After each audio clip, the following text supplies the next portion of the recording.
So probably the first thing to say is Tim Jackson would have loved to have been here today to present this, but he had some personal commitments, so that's why I'm here. I was the lead associate on this project, so I'm hopefully well qualified to give you a run through this. This project, Fitzroy House, I think you can probably all guess where it is, but I'll just put a little bit of meat on the bone in terms of context. This is Brunswick Street in Fitzroy. Just off the bottom of the screen would be the Brunswick Street and Johnston Street intersection. This is sort of one street north of Johnston, which is Argyle Street, and then there's Fitzroy Street running through. So the subject site is quite an interesting piece of Fitzroy. Interestingly, when we were working on this project, I was actually living in this building, so it's particularly interesting for me. But as a sort of inner city urban context, it was quite interesting that there was an at-grade car park on the site. We perceived that there was a sort of unique opportunity for a sort of quite polite piece of urban infill on this site. There's perhaps what you might call a somewhat mixed predominant context in terms of the surroundings. We've got the buzz and energy and activity of Brunswick Street, but then in these sort of hinterlands in the back streets, there are sort of predominant sort of small scale factory workshop type context, and then the boom period Victorian terraces. So I'll just flick up an image of the proposal, and I'll talk at length about what we tried to do. But principally, this was about ascertaining what the site's existing assets were, and principally it being the heritage building to the corner. So how do we formulate an architectural response that celebrates that heritage corner? And really these two primary pieces built form become sort of infill pieces, and they bookend and celebrate the heritage building. A little bit of sort of site context, you can see the various states of disrepair in terms of the urban realm. On-grade car parking, sort of overgrown hedges, graffiti, wriggly tin sort of everywhere, even a bit of razor wire up here. So there's a sort of poor urban context, if you like, and this kind of no man's land of forecourt parking and a sort of poor use of this piece of the city, which sits really, 2 kilometres from the CBD. These are some of the principles that we identified just in terms of working through the project. Obviously, ascertaining that the old boot manufacturer on the corner was probably the site's best attribute. But then with this at-grade car park, a real opportunity for a piece of urban infill and an opportunity to reinforce street edges where the predominant context is tight, but equally quite poor, lots of sort of blank walls, car repair yards and sort of factory context. How do we create something that adds to the streetscape and brings definition to the streetscape? And how do we do that in a way that we sort of hold off and celebrate the heritage building to the corner? How do we frame it, and what do we put on top of it? If there's anything on top of it, is there opportunity for lightness, delight? How does it sit in juxtaposition to the heritage building on the corner? And that sort of informed a material language for the project as well.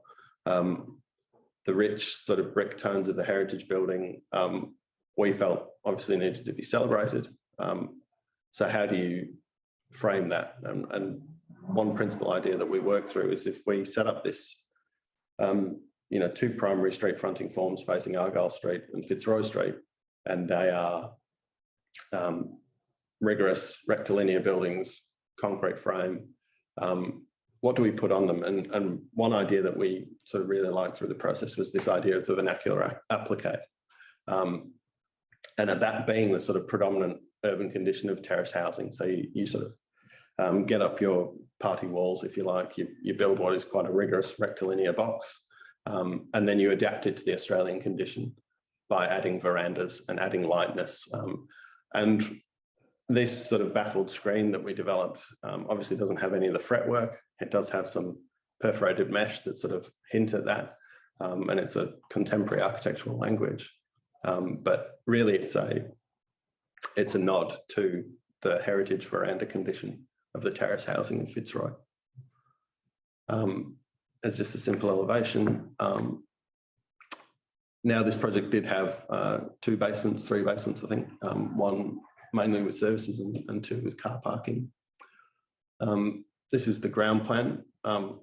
Now, one sort of key move that we looked at was always trying to hold off the heritage building, but letting people traverse past and through the heritage building as well, we saw as key to the sort of experiential quality of this building. So not just keeping the sort of 2 street front facing walls, but rebuilding the return walls in their entirety. So people can traverse past as they walk through the entry lobby and really perceive this building back as a 3D piece of built form. That sort of continues up again with these sort of articulated notches, and then the deep set verandas again, that are that nod to the heritage context.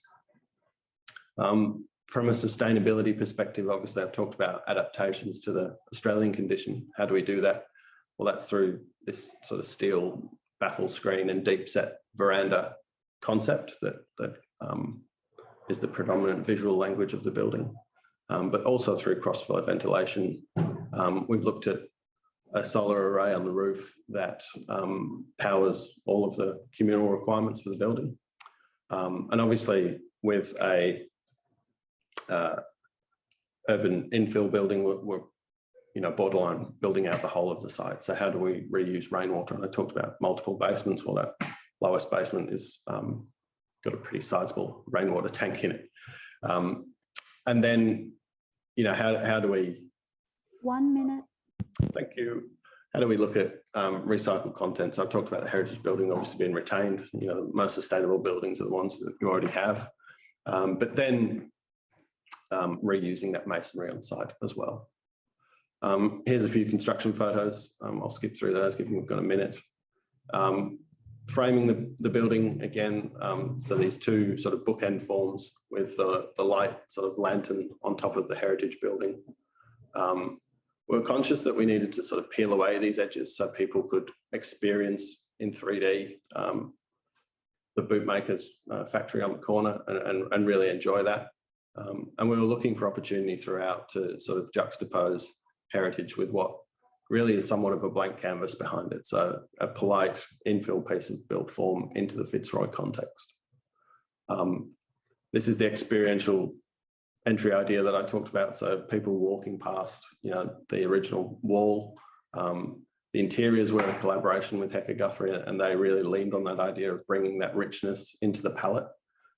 So amplifying those experiences as you come into the